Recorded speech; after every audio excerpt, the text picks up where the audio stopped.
اعوذ باللہ من الشیطان الرجیم بسم اللہ الرحمن الرحیم۔ ہر روز 1000 نیکی۔ نبی صلی اللہ علیہ وسلم نے فرمایا، کیا تم میں سے کوئی شخص روزانہ 1000 نیکی کرنے سے عاجز ہے؟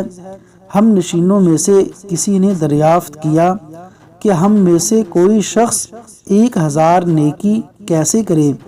آپ صلی اللہ علیہ وسلم نے فرمایا، وہ 100 مرتبہ ہی کہے، سبحان اللہ سبحان اللہ سبحان اللہ، تو اس کے لیے 1000 نیکی لکھ دی جاتی ہے اور اس کے 1000 گناہ مٹا دیے جاتے ہیں۔ صحیح مسلم حدیث نمبر 2698۔ اللہ تبارک و تعالی زیادہ سے زیادہ نیک اعمال کرنے کی توفیق عطا فرمائے۔